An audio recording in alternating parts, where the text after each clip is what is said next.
que José Antonio Kast y su gente se hacen harto pipí en la noche. Así que no nos vamos a salvar de esa mojadera si nos metemos ahí. Sinceramente, yo tengo no he podido construir una convicción respecto al voto. A mí me pasa que paso por día en que me pongo un poco como quién era el que decía, el ex dueño de Walmart, del Ibáñez, que decía que debería ganar Boric para que así lo pasáramos pésimo y aprendiéramos. Sí. Pero a mí a veces me pasa que digo, ¿sabes qué? A lo mejor debería ganar Kast para que pase pésimo, pero lo pasemos pésimo y aprendamos. Claro. Yo creo que en este minuto estamos, pero no sé cuánto va a durar, estamos en un proceso, alguien lo dijo, no me acuerdo quién, que estábamos en el fin de un ciclo político. Yo creo que ese fin de ciclo político tiene que ver con que el clivaje izquierda-derecha se está acabando. Está agotado.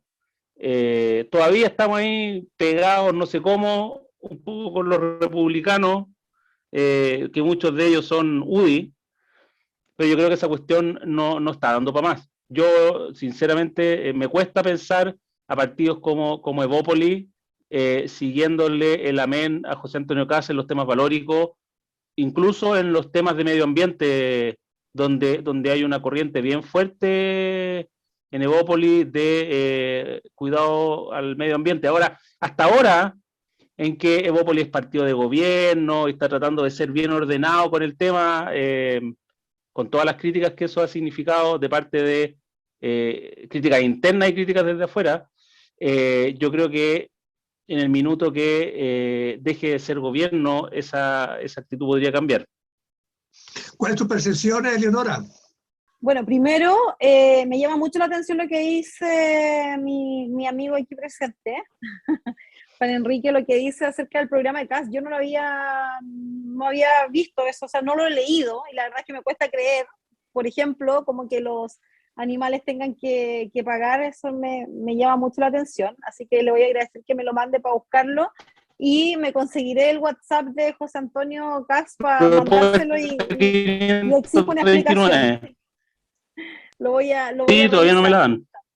Por otro lado, creo que el poder igualmente va a llevar a los partidos políticos, Evópolis inclusive, a apoyar a José Antonio si es que ven que la opción de Sichel ya no tiene vuelta que darle.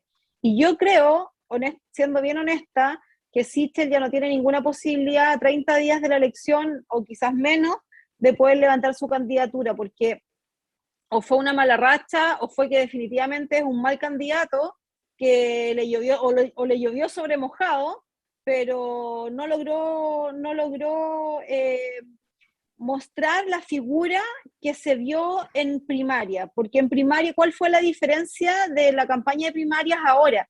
Que la campaña de primaria él sabía que tenía que ganar una primaria donde había más candidatos que eran de los partidos políticos. ¿Y qué es lo que él mostró? Que era una persona independiente, y que siendo alguien independiente mostraba una figura, y que además venía y que tenía una historia, como muchos tenemos una historia de sacrificio, de esfuerzo, qué sé yo, pero ganó la primaria y vimos a otro candidato. Hoy día es otra persona, una persona que dice yo no voy a gobernar con los partidos, y siendo que necesita los partidos para gobernar, porque finalmente nos gusta o no, sí, igual uno necesita a los partidos, y hoy día él, esta figura de independiente, yo creo que ya su historia no prendió, como diría el señor Clemente, que hoy día es parte de su gabinete también, de sus asesores cercanos. Esto no prendió, parte de como redundar en lo que fue su historia. Y por otro lado, creo que su figura independiente, si bien es algo por lo que él salió, yo creo, en las primarias, en esa figura independiente también debe aceptar que estar en el poder implica también hacer alianzas, y él no ha querido recibir, no sé si por soberbia o porque realmente cree que solo puede, no ha querido recibir ni la ayuda de los partidos, ni la recomendación, ni asesoría de personas de los partidos políticos. O sea, yo tengo a lo mejor pocas campañas en el cuerpo, pero ¿qué habría hecho siendo, humildemente, siendo él? Hubiese llamado a Desbordes, a Briones, que fuesen mis voceros, que fuesen, porque en el fondo ellos, querámoslo o no, igual llamaban gente, igual convencían personas. Entonces yo creo que él lo que hizo los alejó desde el segundo día que fue electo, que ganó las primarias, y alejó a los partidos, y sin los partidos no se puede gobernar. Es lo que le pasó a la lista del pueblo, son todos independientes, pero llegaron ahí al poder y se desmoronó, se cayó, porque estaban construidos sobre la arena, en el fondo no tenía ninguna institucionalidad. Entonces, si Sichel pretende ser presidente, él tiene que saber que no solamente tiene que gobernar o hacer guiños hacia la democracia cristiana o hacia el centro, sino que tiene que mirar hacia la derecha, le guste o no. Entonces, yo creo que en este minuto el sector de derecha se ve mucho más reflejado en un candidato como José Antonio Kast que en un candidato como Sichel, porque en el fondo es decir, ¿para qué voy a estar donde no me quieren? Porque los asesores de Sichel y todos los que lo rodean no están con la derecha. Es que además a mí me pasa otra cosa con Sebastián Sichel. Yo siento que él le hace guiño a la derecha más dura, pero ¿Sichel? Sí, claro. ¿Tú crees que le hace guiño a la derecha más dura? Sí, cuando habla de la delincuencia y de la violencia, él se pone bien duro, y él tiene el mismo discurso que José Antonio Kast respecto a... No, está bien, pero Gabriel Boric ya se está volviendo duro. Aguántate. Sin embargo, en otros temas es mucho más progresista. Y yo creo que ahí es complejo dar ese discurso tan poco consecuente, que es lo que se valora en José Antonio Kast, que hay mucha gente que puede no estar de acuerdo. A mí me lo han dicho, mira, la verdad es que hay muchas cosas con las que no estoy de acuerdo, pero yo sé qué esperar de él. Pero no ha cambiado su posición, claro. No ha cambiado su postura. Y no ha sido pillado en algunas situaciones de chascarros e incómodas como las que ha tenido y ha vivido Sichel, que por lo demás producen vergüenza ajena, ¿no? A mí lo que me produce vergüenza es que no sea capaz de enfrentar con valentía situaciones por las que además no hay muchas razones por las que avergonzarse. Pero le hace el quite, y en vez de ser súper claro, ¿sabes qué? Yo no he sido lobista, porque los lobistas son gente que está contratada para hacer estas cosas, y en realidad yo lo que he hecho es defender a mis clientes en temas legales, no de otra naturaleza, así que no he sido lobista, y punto. Se dio 20 vueltas para explicar esa cuestión. O soy lobista. Entonces, al final, quien explica se complica. Y ese es mi oficio. Claro. ¿Ves? No, y le pasó lo mismo con otras cosas, con el 10% le pasó lo mismo. Es correcto. Entonces, como que...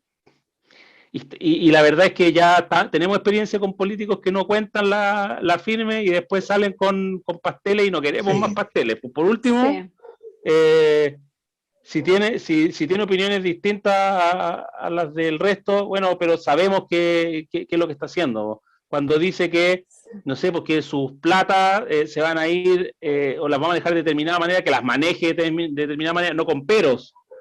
Entonces, esta cuestión de que sí, pero no, pero a veces, como sabéis que complicado. Sí, a mí me parece muy grave el momento que está viviendo la centro-derecha. Y yo creo, y en eso comparto plenamente lo que dice Leonora, de que es muy probable que el tiempo que le queda a esta campaña para que Sichel remonte es muy difícil que lo logre. Va a ser muy difícil. Yo estuve muy atento a Mentiras Verdaderas y luego el programa de Mega, donde lo entrevistaron estos días, esperando como que él entrara con un discurso diferente, con un discurso más centrado en el programa. Y más auténtico. más auténtico y menos dedicado a atacar, ¿cierto?, a sus contendores, porque finalmente ya eso ya no corre, no tiene mucho sentido tratar como de destapar los pecados, levantar la alfombra para tratar de mostrar los errores y las falencias de Yarna Proboste y de Gabriel Boric. Yo creo que eso ya no es importante. Ya lo importante aquí es que él se destaque por lo que va a hacer, y no lo hizo. Fíjate que no lo hizo ni en Mentiras Verdaderas, ni lo hizo tampoco frente a Omega, y lo único que sí hizo fue mostrarse como ansioso, como demostrando a ustedes también les pasa lo mismo. Tienes una interferencia ahí, Juan. Hay una interferencia en tu sonido. Entonces, el perro que está ladrando afuera. no es un ruido, debe ser el micrófono cuando lo... Ahí sí, se fue. Entonces, a mí me preocupa mucho esa situación, pero me preocupa mucho más que él no ha sabido cómo ganarse la derecha, que fue la que finalmente le dio la posibilidad, ¿cierto?, de estar de candidato. Mira, una cuestión muy personal, Juan Enrique lo sabe. Yo en la candidatura de Ignacio Briones mandé una propuesta sobre adultos mayores, personas mayores con alas, más autovalentes, más libres, activas socialmente. Hice una propuesta de cómo debería ser el trabajo con los adultos mayores.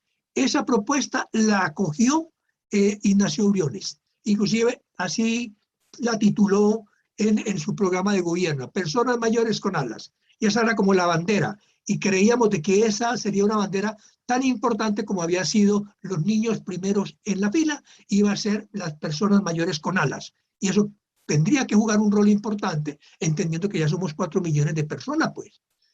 Y eso lo habíamos trabajado también, luego lo trabajé con algunas personas del Senama, lo trabajé también con la causa mayor del partido. Lo acogió Evópoli, lo acogió Ignacio Briones. Bueno, no llegó Ignacio Briones. Entonces yo le mandé inmediatamente a Ignacio, a Sebastián Sichel, le mandé la propuesta. Bueno, ¿qué vamos a hacer? ¿Qué pasa con los adultos mayores? Nada, nunca respondió. Pero además yo formo parte de un grupo de trabajo ahí, ¿cierto?, de Ñuñoa, del comando de él, del grupo de Sichel. Y entonces pidieron que por favor quienes tuvieran alguna idea, ¿cierto?, que pudieran impulsar el candidato, que por favor... Bueno, le escribió nuevamente y le mandé ni una respuesta. ¿Sí ves? Y en materia de personas mayores, él no se ha pronunciado absolutamente para nada. Entonces yo digo, caramba, ¿cómo es posible, ¿cierto?, que una persona que tiene, ¿cierto?, gente ya trabajando con él que es de la derecha, no la acoge, no la recibe, no la atiende, no la escucha? ¿Cómo va a lograr, ¿cierto?, llegar él a ser un representante de esta coalición? No lo entiendo. Eso es lo personal. Yo creo Sí. que vio las luces, de ser el ganador de una primaria, ganándole a personas que eran igual importantes dentro de sus partidos, y se encandiló. No, nada más. Yo creo que eso le pasó. No, Sí. yo creo que él nunca pensó que iba a estar lejos de la posibilidad de no llegar a segunda vuelta. O sea, pensemos que hoy día está bueno, las encuestas todos dicen que ya no sé, pero igual es una percepción al menos, en cuarto lugar. Entonces, Claro, cuarto lugar. Parisi está a un punto de Sichel, no haciendo nada. No haciendo O sea, absolutamente nada. Por Zoom puede ser que le gane o sea, a mí no me extrañaría que Parisi sacara más votos que Sichel a esta altura. Sí, yo creo Ahora, también de que está así de grave la situación. Ahora, yéndonos como para el otro lado, a mí lo que me ha llamado mucho la atención también últimamente, cómo ha estado Boric. Yo, o sea, lo veía muy sólido, y un poco lo que decía Juan Enrique, que finalmente la gente quiere como que ya no importa, pero que sean genuinos, que sean quienes son. Y yo a Boric en ese sentido lo encontraba como que ya lo conocemos, no es muy desbandado como Jadwe, más centrado, qué sé yo, y la gente como que sí, puede ser Boric, y mucha gente la percepción que tenía, que yo lo palpo porque he ido a ferias a ayudar a un candidato, he estado con otras personas en la calle, estoy en algunos chats, en la oficina también hay gente que también es partidaria de Boric, pero hoy día, después de que le han preguntado, bueno, ¿y para qué decir lo que le preguntaron ayer de las medianas empresas? ¿Lo vieron de las 1000 UF? Que era como, En por mentiras favor, verdaderas, sí, o sí, no, sea, lo vi, no. claro. Exactamente, entonces como que igual ha ido estos últimos días, bueno, en política dicen que no hay carrera corrida y que en una semana pueden pasar muchas cosas, pero yo estoy como pensando que capaz que Jasna Proboste se acerque, porque yo creo que la única que tiene techo hoy día como para crecer y que no ha llegado a su techo es Jasna Proboste. Yo creo que Boric ya llegó a su techo y por eso está hoy día un punto más abajo de Kast, inclusive. No sé, yo Sí. creo que ahí algo va a pasar. Y además, después de la entrevista que hizo ayer en Mentiras Verdaderas, tampoco le vi a él ninguna respuesta que uno pudiera decir. Esta es una estrategia, una solución real para los problemas, por ejemplo, de la macrozona sur. Porque eso de hablar de que la solución es simplemente dialogando con las víctimas y los victimarios, es sencillamente sentándonos a conversar, Claro. eso me parece a mí de una ingenuidad terrible. Es creer también en que todos somos unos ignorantes y que hemos pensado de que aquí en este país nadie ha dialogado en el sur. Como si las posturas de los que son duros en la macrozona sur, de los mapuches, estos grupos que están exigiendo territorios y prácticamente una soberanía, como si ellos fueran a cambiar de postura sencillamente porque se sentó a la presidencia Gabriel Boric, o como si los empresarios de la madera fueran también a cambiar y a entregar sus tierras y a entregar sus contratos sencillamente porque llegó otro candidato con muy buenas intenciones. Yo creo que nos meten el dedo a la boca, ¿cierto?, permanentemente, y para mí específicamente los planteamientos de Gabriel Boric se equivoca terriblemente porque no hay ningún planteamiento que yo le encuentre una sustentación, una posibilidad, una viabilidad de que puedan llevarse a efecto. Cuando habla, por ejemplo, del sistema de pensiones que va a tener el país, tampoco hay absolutamente nada que tenga sustento. Entonces, si la gente simplemente va a votar por él, porque es una persona que no tiene, digamos, yayas como la que tienen los demás candidatos, en materia de abuso de poder, en materia de corrupción, en fin, pues yo creo que él va a ser el ganador si la gente va detrás de una persona que creen que es honorable, que es cercana y todo aquello. Pero si la gente realmente busca una persona que vaya a darle solución a los problemas de este país, yo creo que de ninguna manera votaría por Gabriel Boric. Y eso sí puede ser un espacio para Jasna Proboste, que puede tener más experiencia, más cancha, ¿cierto?, más espaldas y por lo menos partidos de la vieja concertación que tienen por lo menos más cancha y más experiencia, ¿no? Yo estoy de acuerdo contigo, Rubén. A mí me parece que pensar que en la macrozona sur o que en la Araucanía los problemas se van a solucionar, o más bien que el problema es es una sola creer que la solución pasa por conversar es tan ingenuo como pensar que la solución, y tan injusto como pensar que la solución se va a arreglar a punta de balazo. La solución es compleja, porque además demuestra una ignorancia respecto a la realidad del territorio bien impresionante, porque están los mapuches que son más duros, pero está mezclado esa cuestión con narcotráfico. Hay narcotraficantes en la zona, hay narcotraficantes que no son mapuches en la zona. Hay temas de robo de madera, que en algunos casos participan mapuches, pero en otros casos no participan mapuches, y hay casos bien conocidos por la opinión pública en que no son mapuches los que están involucrados en el tema. Hay varias denuncias sobre el tema. Entonces, aquí hay una melcocha y presumir que el problema se va a zanjar conversando, sí, evidentemente le va a quitar mucho piso el diálogo a los violentos, pero los violentos no se van a quedar, los más exaltados sobre todo no se van a quedar tranquilos tan fácil. Así es. O sea, las vamos a ver verde igual. pero me parece tan ingenuo como pensar que a punta de balazo vamos a solucionar el problema. Así es. Ni Me lo parece, uno ni me lo parece otro. tan ingenuo.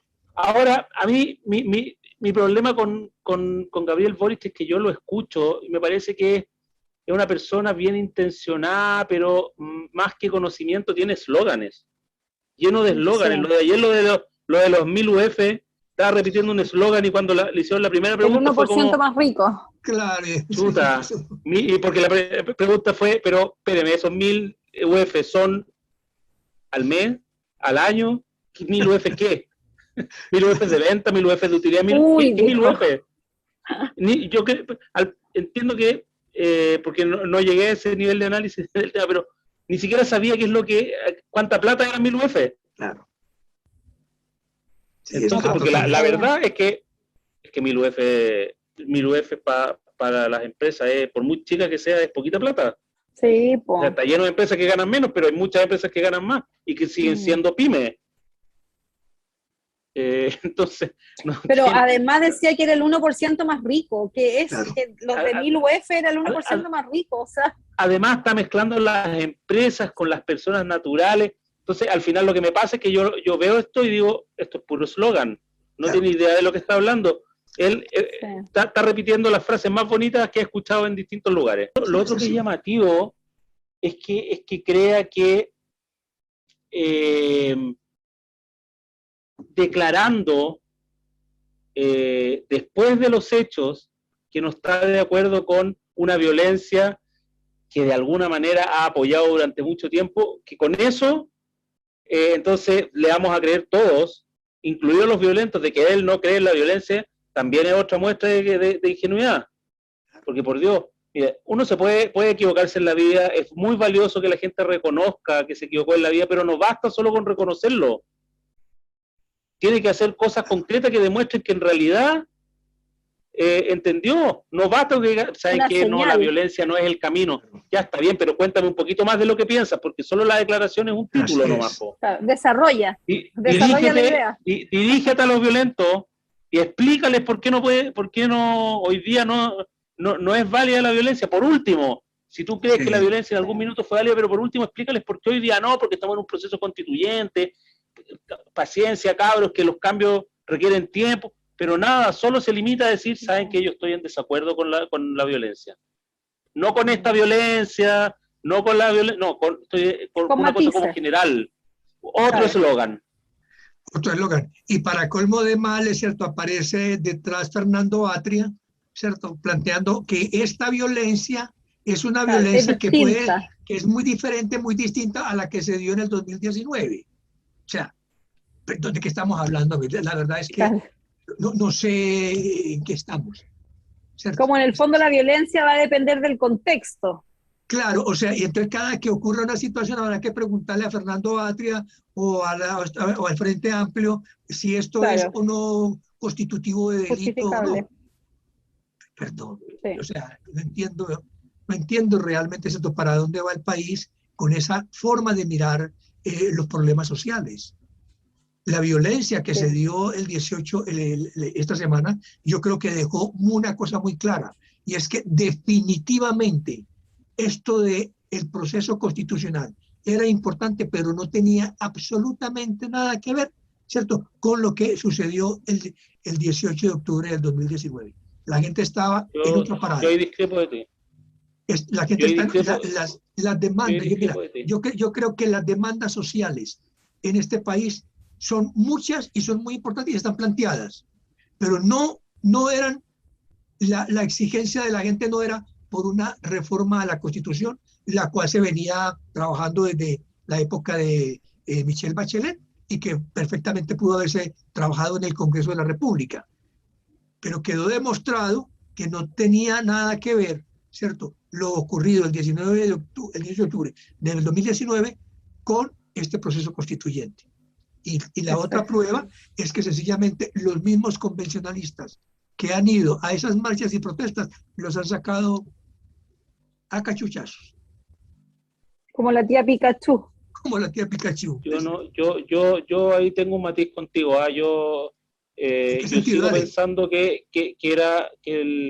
la nueva constitución era la vía institucional para sacarle presión al sistema. Lo que pasa es que cuando tú asusas a los leones, que son 3 leones, después no puedes reclamar que los 3 leones se coman todo lo que agarran, po. Si a los gallos los soltaste, le abriste la puerta de la jaula. Pero eso no invalida el resto. Es como pensar que mezclar la legítima protesta con la violencia.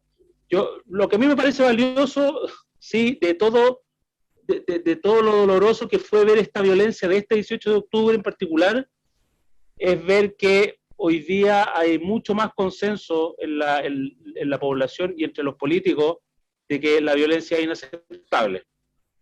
Ojalá que sea verdad, sí, que sea una expresión sincera que haya un convencimiento detrás de eso y no solo sea un eslogan, pero hay mucha gente que ya está hasta más arriba del pelo y el problema es que esa cuestión, y es bien paradójico, la violencia que vimos estos cabros arriba del cerco que rodeaba la Plaza Baquedano, el pedestal del monumento Baquedano.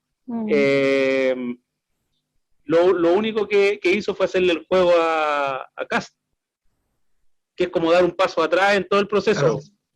Así es, bueno, es justamente eso. Porque si por Kast pudiera, si por Kast dependiera, él cancelaría el proceso constituyente. Entonces, al final yo creo que son dos cosas bien diferentes. Es un fenómeno bien curioso, difícil de entender lo de la violencia. Me parece sano que en general la gente ya esté hasta más arriba de la tusa con el tema. Está para que vayamos todos como país al psiquiatra. Bueno, yo creo que somos un país bien neurótico en ese sentido. La salud mental se nos nota. Yo creo que tiene mucho que ver con eso también. Hay otro factor también, que precisamente los orcos, por decirlo de alguna manera, que estaban ahí arriba del monumento, sí, estoy haciendo tareas paralelamente, sí, hijo, está bien, tareas con mi hijo. Los que estaban en la Plaza Baquedano arriba, los que están, porque hay un listado de convocatorias toda esta semana. Hoy día yo vivo en Talagante, y en Talagante saquearon un supermercado también, un Totus, que es de vecinos de acá mismo. O sea, es una maldad que hicieron una ferretería, sí, muchas cosas en la plaza, en Puente Alto, por ejemplo, el registro civil, lugares que son de la misma persona, en San Bernardo, un mall chino que le daba trabajo a las personas de ahí mismo. Pero ¿qué es lo que quiero decir? Que hay un factor que también es de un candidato que es Artés, y él convoca a este tipo de gente que no les interesa ni votar por Boric, ni Jana Proboste, sí, ni Sichel, menos caso, lo han declarado. Lo han declarado, sí, que no les interesa la convención constitucional, no les interesa, sí, el sistema. Entonces, y ellos son los que están declarando hoy día no sé si se puede llamar guerra, entre comillas, al sistema. O sea, ellos están fuera del sistema. Hay muchos anarquistas por un lado y hay gente de extrema izquierda que representa a Artés, que no votaría ni siquiera por Jadwe, van a votar por Artés. Y ahí es donde a Boric también se le va a dividir el electorado, porque hay muchos que en vez de votar por Boric, estando hoy día en la Plaza Baquedano, van a votar por Artés y no por Boric. Exactamente, yo creo también de que Artés también puede jugar ahí un rol ahí importante en materia de captura de votos del Frente Amplio, porque ellos son mucho más radicales y ya lo han demostrado a través de este proceso. Pero creer que creer que apoyar la violencia, que apoyar todo este tipo de expresiones violentas es una manera de solidarizar y empatizar con el pueblo, me parece de una ignorancia aterradora. Me parece terrible. En Facebook tengo un estudiante de la universidad, ya un profesional, que me cuestionaba un poco un comentario que hacía justamente yo en relación con ello. con esto. Y entonces él mencionaba un caso personal de que le producía violencia, que por ejemplo le hubieran robado su auto y la compañía de seguro ni la PDI tampoco hacían nada por recuperarse, en fin. Y entonces hizo todo un discurso para decir y justificar de que todas esas cosas producen violencia. Y yo le decía, mira, la verdad es que yo empatizo con tu situación, a mí todo eso me produce, en lugar de lo que me produce, es mucha rabia, me produce impotencia, me produce frustración, me produce pena, pero no me produce violencia, porque es que lo peor que uno puede seguir haciendo y promoviendo es que lo que hay que hacer es patear la perra para poder solucionar los problemas. O sea, ¿qué culpa tiene, cierto, en nuestras mascotas o qué culpa tienen nuestros vecinos, nuestra familia, de todas estas injusticias, de todo este abuso de poder y de toda esta corrupción que son causantes principales de toda esta rabia, cierto?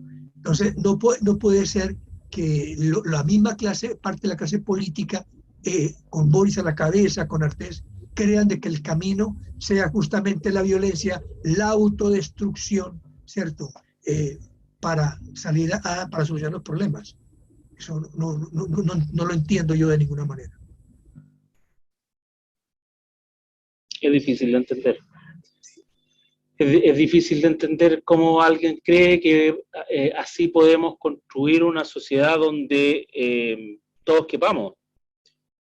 Una sociedad donde todos seamos libres de pensar y de opinar dentro de los márgenes del respeto por los demás, lo que queramos. Porque pareciera ser que en realidad a este grupo encabezado parece por el señor Artés, no les puede interesar menos lo que opine el resto.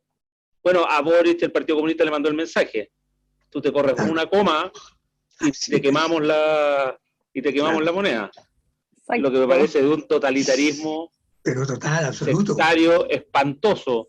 Y además de algo que ellos se precian tanto de tener, pero que parece que no tienen tanto, que es la conexión con la realidad.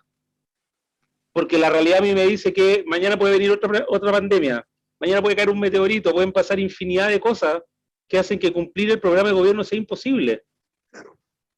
Los presidentes no hacen lo que quieren, hacen lo que pueden. Y gracias a Dios, porque si no, quizás, ¿qué hubiera pasado los últimos 4 años? Bueno, ese es justamente el juego de la democracia, ¿cierto? En la democracia no se hace lo que se quiere, sino lo que se puede. Por eso, por otro lado, estos personajes reclaman de acuerdos. Por otro lado, estos personajes reclaman del exceso de presidencialismo. Sí, claro. Entonces, hay una cantidad de contradicciones en estas posturas terribles. Le reclaman al extrema derecha que son violentos. De la ineficiencia o de las limitaciones del Poder Judicial. ¿Qué tiene que ver el Están llenos de contradicciones. Claro, ¿qué culpa tiene el Poder Ejecutivo, cierto, de que no esté caminando de manera oportuna y eficiente el Poder Judicial? No, y no podemos reclamar por las múltiples goteras que tiene la casa y porque pasamos frío en la noche destruyendo la casa, no tiene sentido. Falta mucha formación ciudadana y ahí es donde yo meto mi cuña, ¿cierto? No hay una responsabilidad de los liderazgos. ¿De qué manera podemos nosotros desde esta humilde fundación promover con más fuerza todo este trabajo de participación ciudadana, pero con inteligencia, con inclusividad, con más información? Porque la gente, yo siento que la gente está participando violentamente, pero está participando. ¿Por qué no convencer a la gente y trabajar con la gente de que hay otra forma de participar que es más inteligente y quizás mucho más efectiva y es pacífica y sin autodestrucción, que es justamente haciendo una injerencia en la gestión y en la fiscalización pública? ¿Por qué no es posible eso? A mí me da mucha tristeza ver que la gente se siente más cómoda como saliendo más fácil a marchar, saliendo más fácil a protestar para conseguir las cosas, que por ejemplo salir justamente a participar con la municipalidad, con el gobierno regional o con el mismo gobierno nacional a través de alguna institución del Estado para lograr algunos cambios.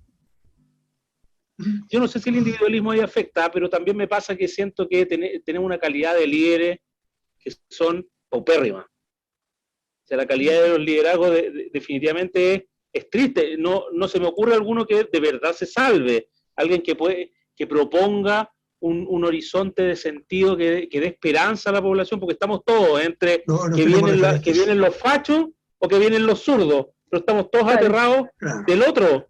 Y no hay ningún liderazgo que sea capaz de, no solo de convocar, sino además de ofrecer una mirada de futuro con esperanza.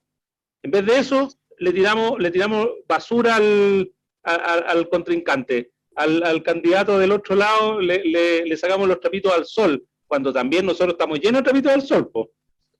No será mejor abordar el problema ya no desde el punto de vista del líder, porque ya nos quedamos sin referentes y ya perdimos completamente la credibilidad y la confianza justamente en ese tipo de personas, de prohombres, de promujeres, ¿cierto? Que en un momento determinado cautivaban, ¿cierto?, a una masa. Hoy por hoy ya eso no existe. ¿Por qué no pensamos bien en algo más colectivo, en algo que sea más institucional, más de relato, ¿cierto? Que nos convoquemos o nos autoconvoquemos en un relato, ¿cierto? Y no alrededor de una persona que ya no existe. A mí me gusta. Mira. Sí. Perdón, termina nomás, Rubén, perdón. Lo que quiero finalmente decir es que inclusive yo en lo que escribo decidí hace un tiempo ni siquiera colocar citas, ni colocar a ninguna persona, ¿cierto?, como referente, porque está tan desprestigiado, está tan manoseado todo esto que ya hemos perdido la credibilidad en todo. Yo prefiero como buscar la forma de juntarnos y de promover como un relato, un discurso sobre el cual la gente diga, esto tiene sentido para mí, no importa quién lo haya dicho, quién lo haya escrito, sino que eso es el camino que tenemos que seguir. Sí, Eleonora.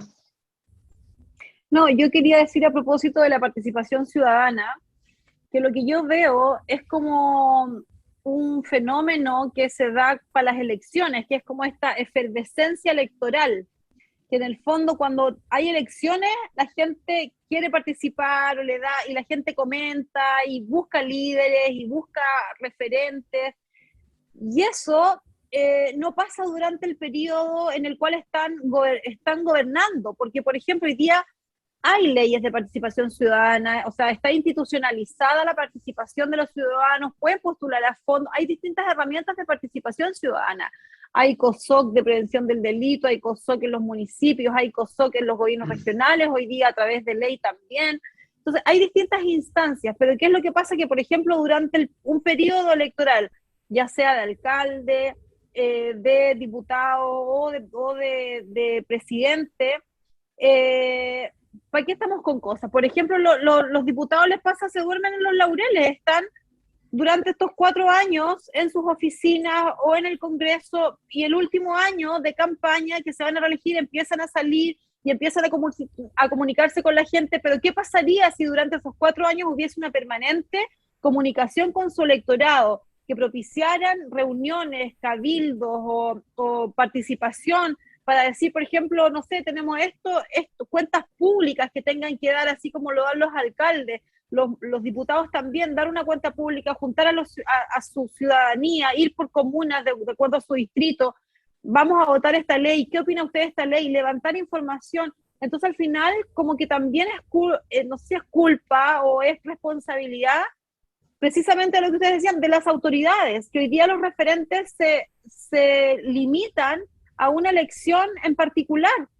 Tenemos la elección a puertas y empieza la participación y empiezan las opiniones y empiezan los programas, pero después eso se acaba y después ya nos dormimos por 3 años y luego viene la próxima elección y empezamos otra vez.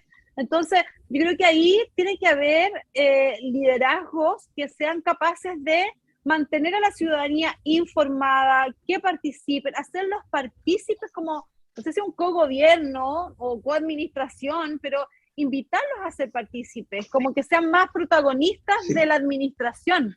Que aquí en Chile la participación ciudadana se mueve bajo tres aspectos. Uno, la información, otro, la consulta, y el otro, la resolución o la vinculación.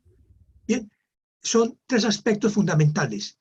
Participamos mucho los ciudadanos, tenemos herramientas muy importantes, pero son informativas, ¿cierto? Está la ley de transparencia, está la plataforma del lobby, están todas estas obligatoriedad de muchas instituciones de presentar hacer una presentación de cuentas cada año, ¿cierto? Y en ese sentido, los ciudadanos podemos perfectamente informarnos. En eso se ha avanzado en el país desde el 2010 para acá, en materia de información. Bien, ahora, en materia de consulta, ¿cierto? También se ha avanzado, pero no mucho. ¿Sí? Si en materia de información es el 100% el avance, en materia de consulta será un 50%. Porque la consulta que se hace al ciudadano se hace, nos llaman, por ejemplo, de un ministerio para que opinemos en un momento determinado sobre una norma, sobre una política pública que se está construyendo. Podemos también participar a través de alguna ley que se está escribiendo, a través de lo que se llama el senador virtual, etc. Hay la posibilidad de que nos consulten.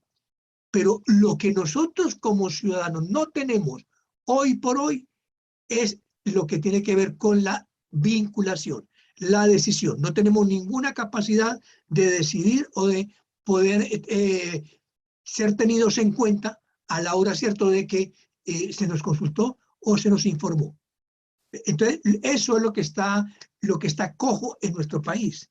No tenemos herramientas ni instrumentos de vinculación. El plebiscito, por ejemplo, vinculante, solamente hemos tenido 2.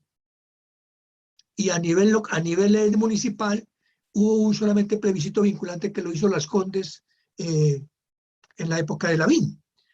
Pero de resto, los plebiscitos que se han hecho a nivel municipal, la inmensa mayoría son consultivos, ¿cierto? Para consultarte, pero no son vinculantes.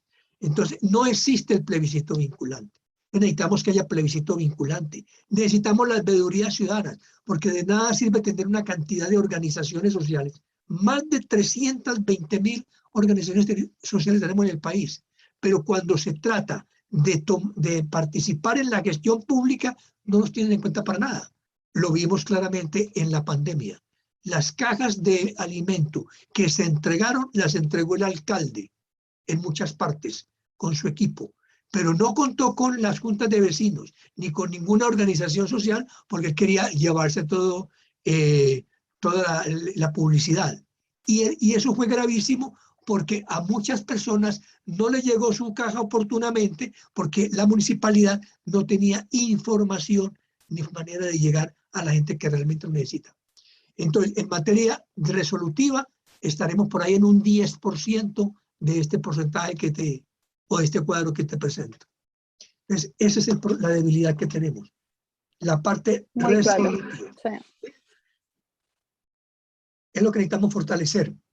Y lo otro es lo que tiene que ver con la clase de democracia. Aquí tenemos una democracia que es representativa, pero está también la democracia directa, que es la que está en el otro extremo, que es una democracia que es impracticable, inaplicable. No podemos pensar que todo lo que se vaya a solucionar o a resolver lo hagamos a través de la ciudadanía, que es lo que pretenden con los plebiscitos dirimentes. Eso no es posible. Pero con la democracia participativa, que es un mecanismo, que es una estrategia, o mejor, un sistema intermedio, eso sí es posible que se dé. Que si no funciona, si no opera el centro de decisión, el Congreso, en un momento determinado, pues entonces que opere la ciudadanía. Esa es la diferencia entre una democracia directa y una democracia participativa, que también se confunde con mucha facilidad. Perdón por la extensión. Muy claro, Rubén. No, está bien. En esa parte nunca me he tomado como la molestia de hacer como esa explicación. Pero sí he visto que hay mucha falta de información en esos aspectos. Yo soy muy amigo Sí. de la democracia participativa. No sé si Juan Enrique escuchó al senador que entrevistamos en estos días, que él hablaba de democracia colaborativa. Es un término que él se inventó, pero eso no existe, pero que sí existe la democracia. Me encantó el concepto. Claro, pero es que colaboración siempre tiene de los ciudadanos, pero lo que la participativa le da poder al ciudadano para que sea el que decida cuando no decide el Congreso. Por ejemplo, si usted no decidió, decidimos los ciudadanos. Si no van a resolver el problema de Yo diría, lo resuelve la ciudadanía. Sí. pero si eso es lo que están pidiendo las comunidades hace mucho rato, porque no que decían ellos, sino que se trabaje en un diálogo donde ellos participan. Lo que pasa es que tradicionalmente cuando se ha ido a dialogar, en realidad lo que es una suerte de plebiscito donde uno le consultan si le gusta o no le gusta algo, pero no hay un diálogo, no hay una construcción de una solución que considere No la opinión de todos. Plebiscito, Y tampoco es vinculante. O sea, es más, no solo no es vinculante, sino que en general ya se sabe de que la conclusión de esa actividad, por decirlo así, va a ser ignorada por las autoridades. Bueno, justamente por eso la ciudadanía, los que conocemos todo este tipo de sistemas de participación ciudadana de manera democrática y pacífica, abogamos justamente porque estos instrumentos sean vinculantes, sean resolutivos. De lo contrario, la participación ciudadana no sirve para nada. Mucha información, yo puedo pedirle cualquier información hoy por hoy vía transparencia a la convención o a cualquier ministerio o a cualquier servicio público, pero mucha información me llega, pero ¿yo qué hago con esa información? Ahí me pueden consultar, sí, pero finalmente lo que yo diga no va a ser tenido en cuenta, así yo tenga 1 millón de firmas. Entonces es mucho más fácil. Y no solo eso, sino que en la plaza Baquedano a gritar. Sí, claro. Sí, oye, y tú sabes que no solo el tema es que a veces la información que uno le entrega no es útil, sino que además al final del día, en la práctica, te responden cuando quieren, como quieren y de la manera que quieren. Y para eso hay un instrumento que se llama silencio administrativo.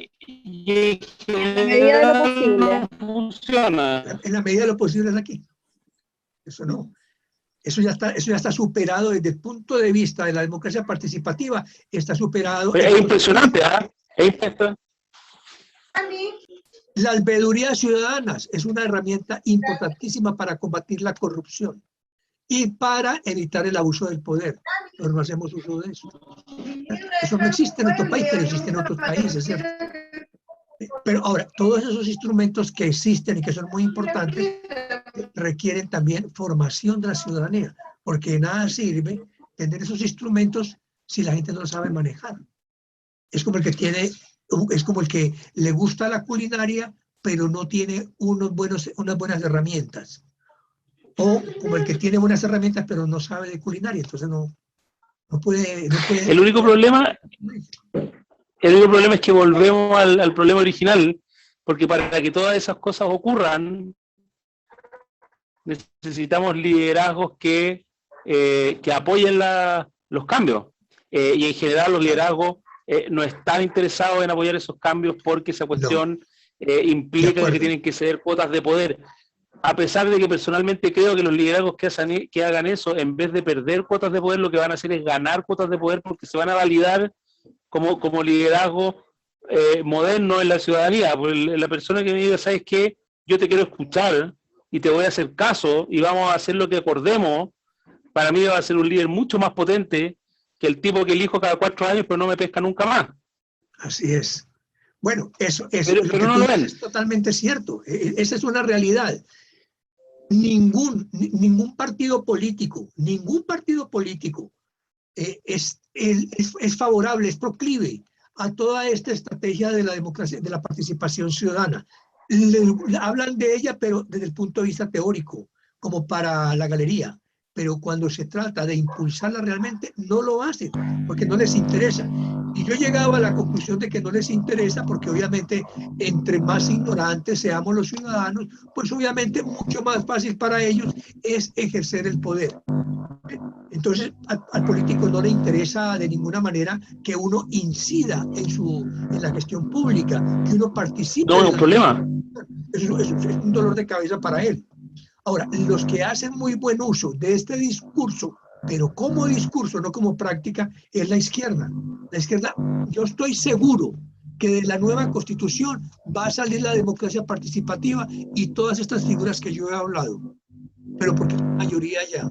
Pero esas herramientas que van a salir de allá no van a ser promovidas ni implementadas adecuadamente en Chile, si no le seguimos los ciudadanos. Entonces quedan como herramientas escritas, como están en Venezuela, en Ecuador, en Colombia, en muchos países latinoamericanos, inclusive en Estados Unidos, donde la gente ni siquiera conoce esas herramientas. Oiga, a propósito de Ecuador, qué impresionante lo que está pasando en Ecuador, ¿eh? El presidente ecuatoriano tuvo que declarar en el fondo estado de excepción porque el nivel de violencia, que ya era harta, cuando yo viví en Ecuador, había harta, la delincuencia era bien violenta, pero parece que ahora está desatada y sí. El presidente consideró que no había otra alternativa, bien impresionante. Para que sí. Tampoco nos hagamos los de la chacra y pensemos que, como siempre, porque nos gusta hacerlo, somos los únicos en Latinoamérica. La verdad es que hay pareciera ser que la sociedad occidental está en una crisis mucho más profunda que no tiene que ver exclusivamente con nosotros. Es mucho más, sistémico. Es mucho más sistémico, lo que lo hace mucho más grave. Pero no olvidemos que el gobierno allá es un gobierno de derecha. Y es un gobierno que llegó al poder después de todo el fracaso que tuvo la izquierda. Y llegan a radicalizar todavía más la situación del país. Y se recrudeció la violencia ya en el Ecuador, adicionalmente por esto de los Pandora Papers. Tú sabes que también ese presidente está ya bastante comprometido con las inversiones en el exterior. Hay mucha corrupción también allá. Sí, claro. Pero me cuesta tanto entender cómo a los políticos les ha costado tanto ajustarse a los nuevos signos de los tiempos. Parece que todavía no se dan cuenta de qué es lo que la ciudadanía espera y tampoco son capaces de articular un discurso coherente que justifique de alguna manera o que explique cosas que en realidad son entendibles, pues si tampoco es que ellos no son los pincheiras, digamos, son gente que tienen un montón de defectos, que por supuesto hacen cosas que no son correctas, pero tampoco son bandoleros con la escopeta al cinto, solo que quedaron fuera de época. Amigas y amigos, yo creo que hemos hablado hoy bastante de estos temas de política más que del proceso constitucional, aunque todo esto influye indudablemente, ¿cierto? Y va a influir en ese proceso. Nos hemos extendido bastante en el horario. De todas maneras, vamos a hacer los más sinceros agradecimientos a quienes nos acompañan en estas, cada semana en este programa de Siguiendo la Huella de la Convención Constitucional, a Leonora y a Juan Enrique por acompañarnos cada semana. Y bueno, esperemos que la próxima semana tengamos más noticias y avances importantes de la convención. Ya las comisiones están trabajando en las temáticas y esperamos que de allí salgan por lo menos las primeras luces de lo que va a ser esa nueva constitución. A ver qué es lo que nos va a deparar el futuro de nuestro país. Muchas gracias, muy amables queridos amigos, y nos vamos a ver la próxima semana, estimado Juan Enrique y Eleonora. Ok, muchas gracias Rubén. A ustedes, que muy tengan amable. una linda semana. Y también los esperamos los días martes. Recuerden que estamos entrevistando a los candidatos, a senadores y diputados, para que nos cuenten cuáles son sus compromisos en materia de participación ciudadana, en materia de personas mayores, en el combate a la corrupción y en la reparación a las víctimas de la violencia. Un abrazo, se me cuidan mucho, que tengan una Muchas feliz noche. gracias. Muchas Un gracias. Bien. abrazo. Que tengan Que estés buen muy fin de bien. semana.